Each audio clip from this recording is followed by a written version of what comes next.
Beyond Voices presents 1984 by George Orwell, read by Arthur Lane, Part 1, Chapter 1. It was a bright, cold day in April. The clocks were striking 13. Winston Smith, trying to escape the harsh wind, hurried through the glass doors of Victory Mansions. However, he wasn't quick enough to stop a swirl of gritty dust from following him inside. The hallway smelled of boiled cabbage and old rugs. At one end, a large poster, too big for indoors, was tacked to the wall. It showed an enormous face, over a meter wide. The face of a man around 45 with a heavy black mustache and rugged features. Winston headed for the stairs. Trying the lift was pointless. Even at the best of times it seldom worked, and now the electricity was off during the day. This was part of the economy measure for Hate Week. His flat was 7 flights up. Winston, who was 39 and had a varicose ulcer above his right ankle, moved slowly, resting several times along the way. On each landing, opposite the lift shaft, the poster with the huge face watched him from the wall. It was one of those pictures that seemed to follow you with its eyes as you moved. The caption beneath it read, "Big Brother is watching you." Inside the flat, a fruity voice was reading a list of figures related to pig iron production. The voice came from an oblong metal plaque, like a dull mirror, embedded in the right-hand wall. Winston turned a switch, and the volume dropped somewhat, but the words were still clear. The device, called a telescreen, could be dimmed, but it could not be turned off completely. He moved over to the window. His small, thin figure was highlighted by the blue overalls, the uniform of the party. His hair was very light, his face naturally rosy, and his skin rough from coarse soap, blunt razor blades, and the cold of the recently ended winter. Outside, through the closed window, the world looked cold. Down in the street, gusts of wind swirled dust and torn paper into spirals. Though the sun was shining and the sky was a harsh blue, everything appeared colorless except for the posters plastered everywhere. The black mustached face loomed from every prominent corner. One poster was directly across from his window. It said, "Big Brother is watching you," while the dark eyes seemed to stare deep into Winston's own. At street level, another poster, torn at one corner, flapped in the wind, alternately covering and revealing the word, "Ingsoc." In the distance, a helicopter skimmed between the rooftops, hovered briefly like a bluebottle, and then darted away with a curved flight. It was the police patrol, snooping into people's windows. The patrols didn't matter. Only the thought police mattered. Behind Winston's back, the voice from the telescreen still droned on about pig iron and the overfulfillment of the 9th three-year plan. The telescreen both received and transmitted at the same time. Any sound Winston made above a very low whisper would be heard. As long as he stayed within the view of the metal plaque, he could be seen as well as heard. There was no way to know if you were being watched at any moment. Guessing how often the thought police tapped into any individual line was impossible. It was even possible that they watched everyone all the time. But they could access your line whenever they pleased. You had to live, and did live, out of habit turned instinct, assuming that every sound you made was overheard and every movement, except in darkness, was watched. Winston kept his back to the telescreen. It felt safer, although he knew that even a back could reveal things. A kilometer away, the Ministry of Truth, where he worked, rose tall and white against the dirty landscape. This was London, chief city of Airstrip 1, which was the third most populated province of Oceania. He tried to pull out a childhood memory that would tell him if London had always looked like this.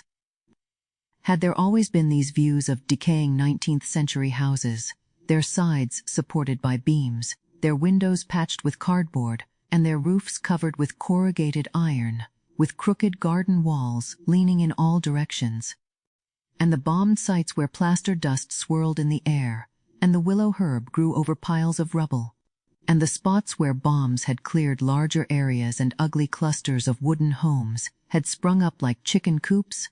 But he couldn't remember. Nothing remained from his childhood except a series of brightly lit scenes that had no context and were mostly unclear. The Ministry of Truth, known as Minitru in Newspeak, stood out from everything else around. It was a huge pyramidal structure made of shiny white concrete that rose up, level after level, 300 meters into the sky. From Winston's position, he could barely read the three-party slogans elegantly displayed on its white surface.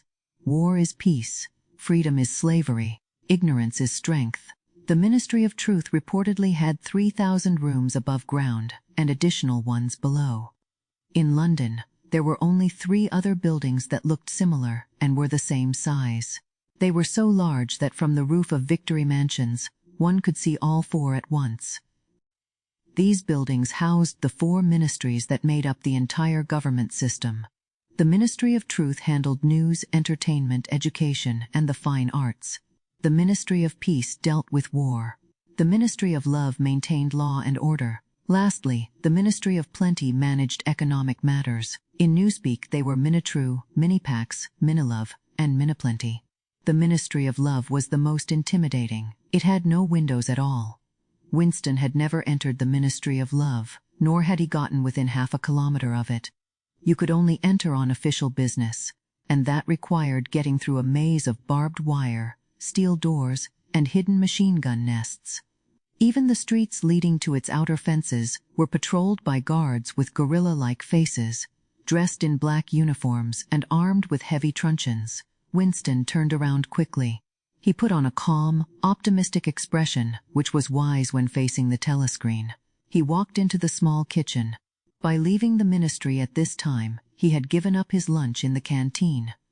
He knew there was no food in the kitchen, except for a piece of dark bread meant for breakfast the next day. He grabbed a bottle of clear liquid from the shelf, with a plain white label that read Victory Gin. It had a sickly, oily smell like Chinese rice spirit. Winston poured out nearly a teacupful, braced himself for a shock, and swallowed it down like medicine. Instantly, his face turned red and tears streamed from his eyes. The drink felt like nitric acid, and swallowing it made him feel as if someone had hit him on the back of the head with a rubber club.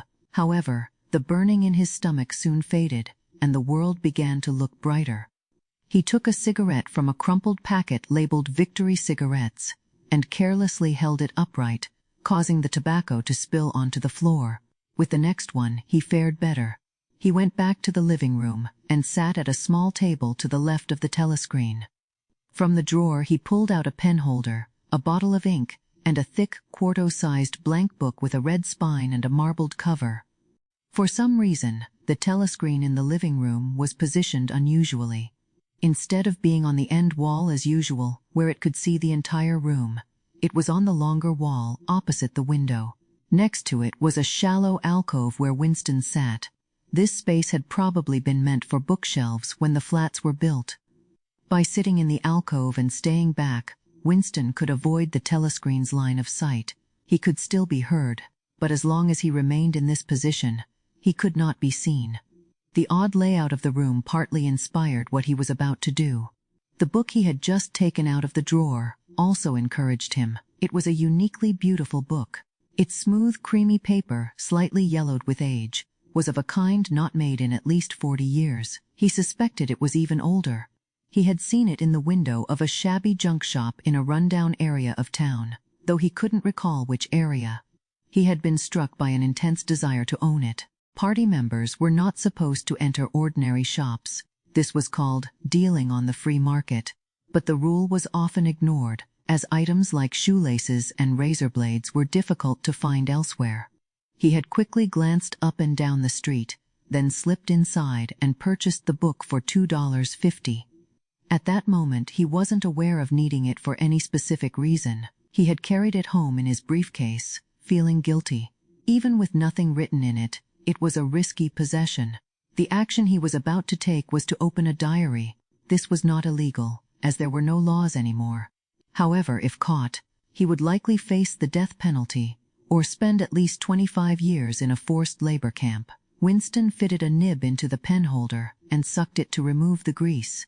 The pen was an old tool, rarely used even for signatures. He had acquired one secretly, and with some effort because he felt the beautiful creamy paper deserved to be written on with a real nib, not just scratched with an ink pencil. He wasn't accustomed to writing by hand. Besides very short notes, he usually dictated everything into the speakwrite, which was impossible for what he needed to do now. He dipped the pen into the ink but hesitated for a moment. A shiver ran through him. Marking the paper felt like a crucial act. In small, awkward letters he wrote, April 4th, 1984. He leaned back. A deep sense of helplessness washed over him. He was unsure if it was truly 1984. It should be around that year. He was fairly certain he was 39, and believed he was born in 1944 or 1945. But these days it was impossible to pin down a date within a year or two. He suddenly wondered for whom he was writing this diary. Was it for the future, for those yet to come? His thoughts lingered on the doubtful date on the page, then collided with the newspeak term doublethink.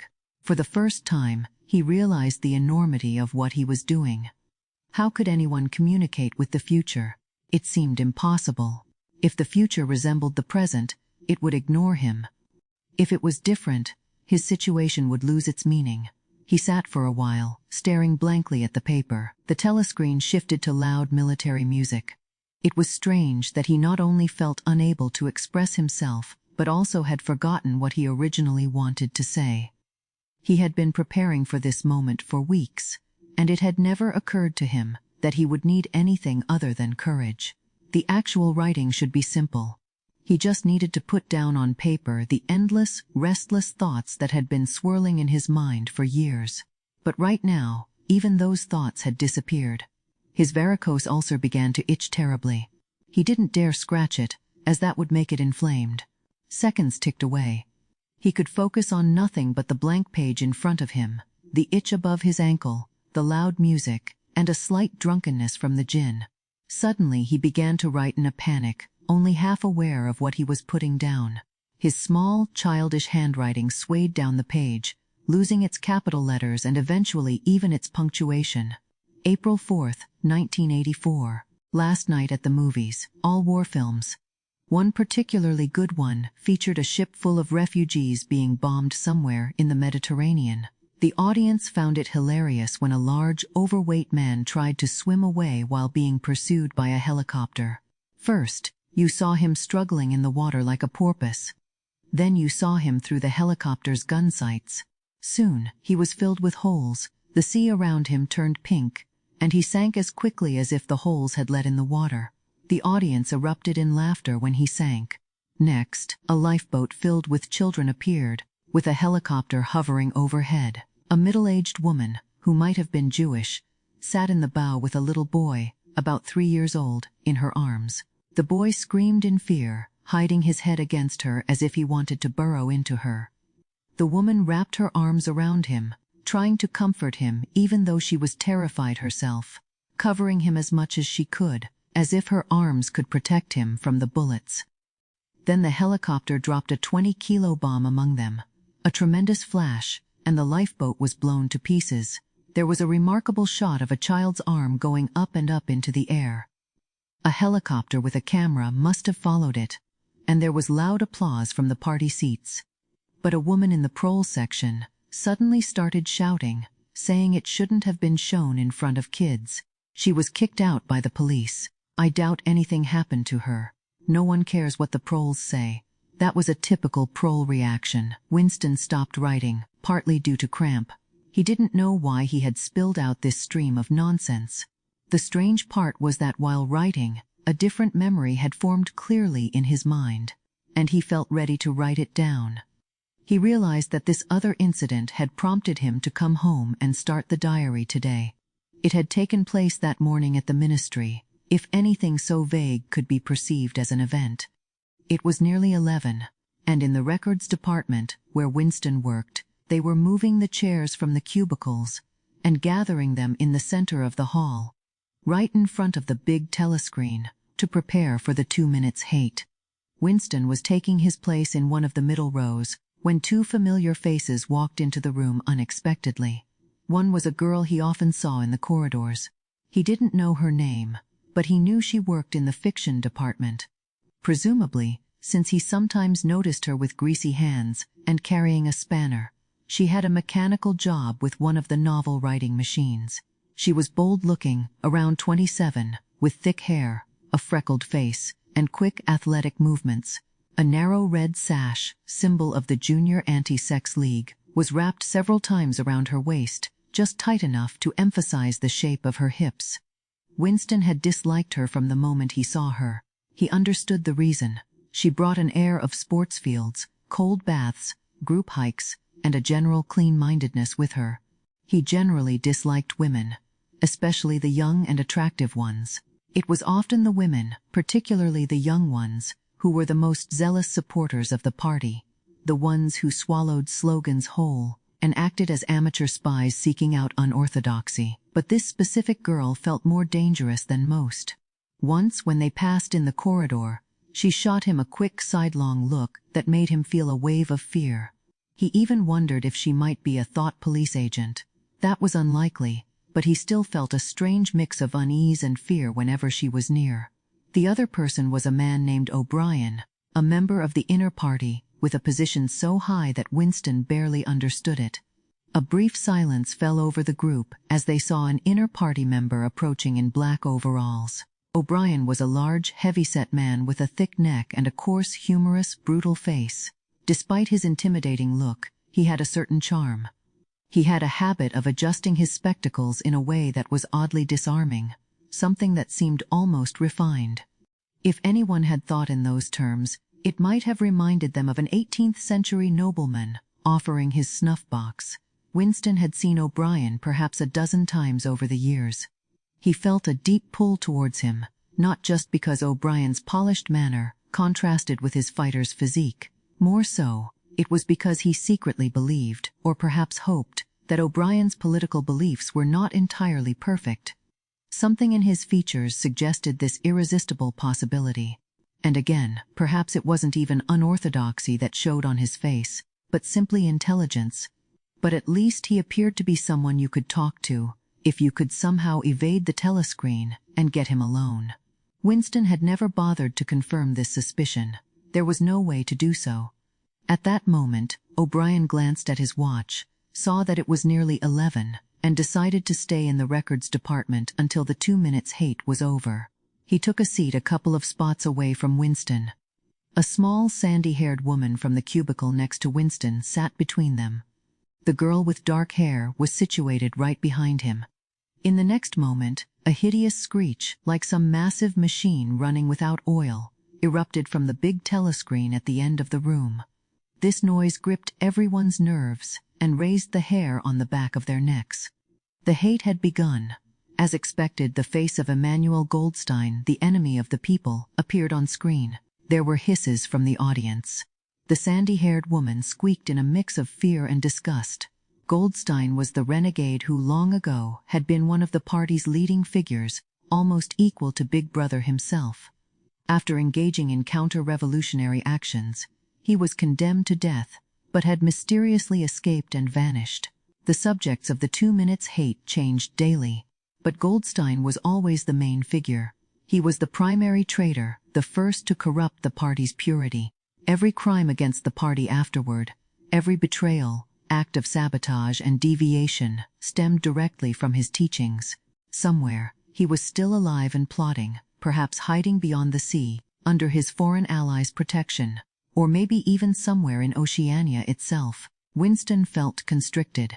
He could never look at Goldstein's face without a painful mix of emotions. It was a thin Jewish face, with a large halo of white hair and a small goatee. It was a clever face, yet somehow despicable, with a kind of foolishness seen in its long nose, where a pair of spectacles sat. It resembled a sheep's face, and its voice had a similar quality. Goldstein railed against the party's beliefs. His complaints were exaggerated and twisted enough that even a child should see through them, yet just plausible enough to provoke alarm, that less rational people might fall for them. He criticized Big Brother, condemned the dictatorship of the party, demanded immediate peace with Eurasia, and called for freedom of speech and thought. He urged the revolution had been betrayed, this in rapid, polysyllabic speech that was almost a mockery of the party orator's usual style, often including newspeak terms. Throughout this, the ominous march of the Eurasian army appeared behind him on the telescreen. Rows of solid-looking men with blank Asian faces marched across the screen, only to be replaced by others just like them. The rhythmic sound of the soldiers' boots provided the backdrop to Goldstein's bleating voice. Within 30 seconds of the hate beginning, shouts of anger erupted from half the people in the room. The smug, sheep-like face on the screen, paired with the menacing power of the Eurasian army behind it, was too much to handle. Furthermore, just seeing or even thinking about Goldstein automatically triggered fear and anger.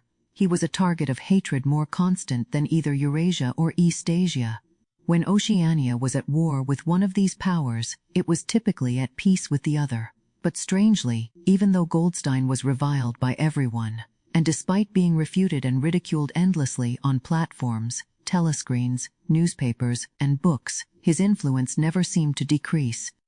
There were always fresh victims waiting to be drawn in. Not a day went by without spies or saboteurs acting on his orders being uncovered by the thought police.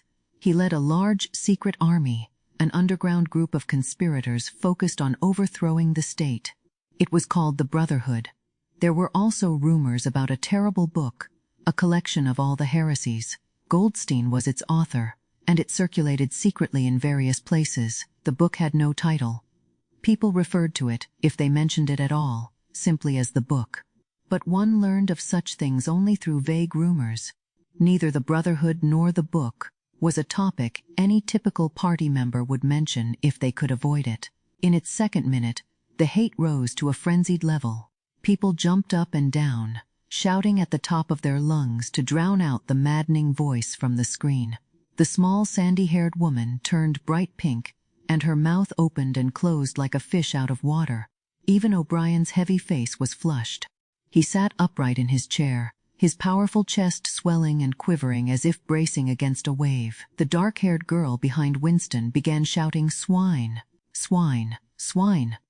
Suddenly she picked up a heavy Newspeak dictionary and threw it at the screen. It hit Goldstein's nose and bounced off. The voice continued relentlessly. In a rare moment of clarity, Winston realized he was shouting with the others and kicking his heel violently against the rung of his chair. The horrible thing about the 2 minutes hate was not that one had to play a role, but that it was impossible to refrain from joining in. Within 30 seconds, any pretense was unnecessary. A terrifying rush of fear and revenge, a desire to kill and to bash faces in with a sledgehammer, surged through the crowd like an electric current, turning everyone into a grimacing, screaming lunatic, even against their will. Yet the rage felt abstract and could shift from one target to another like a flame from a blowtorch. At one moment, Winston's hatred was not directed at Goldstein but at Big Brother, the party, and the thought police. During those moments, he felt sympathy for the lonely, mocked heretic on the screen, who was the sole guardian of truth in a world of lies. Yet in the very next instant, he aligned with the people around him, and everything said about Goldstein felt true. In those moments, his secret loathing of Big Brother turned into adoration. Big Brother appeared to be an unbeatable, fearless protector, standing like a rock against the hordes of Asia. In contrast, Goldstein, despite his isolation and helplessness, seemed like a sinister enchanter, capable of destroying civilization with his mere words. It was even possible to shift one's hatred voluntarily. Suddenly, with the violent effort of pulling one's head from a pillow in a nightmare, Winston managed to transfer his hatred from the face on the screen to the dark-haired girl behind him. Vivid, beautiful images flashed in his mind. He imagined beating her to death with a rubber truncheon. He envisioned tying her naked to a stake and shooting her with arrows like Saint Sebastian. He fantasized about violating her and slitting her throat at the moment of climax. Better still, he understood why he hated her. He loathed her for being young, pretty, and sexless. He desired to be with her, but never could, since around her alluring waist, which seemed to invite his arm, there was only the disgusting scarlet sash, a harsh symbol of chastity. The hate reached its peak. Goldstein's voice became a sheep's bleat, and for an instant, his face morphed into that of a sheep.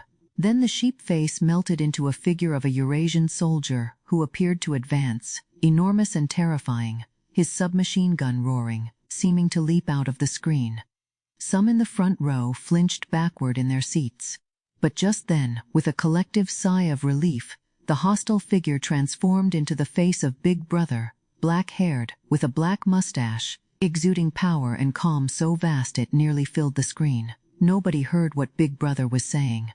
It was just a few encouraging words, the kind spoken amidst the noise of battle, indistinguishable yet restoring confidence by their utterance.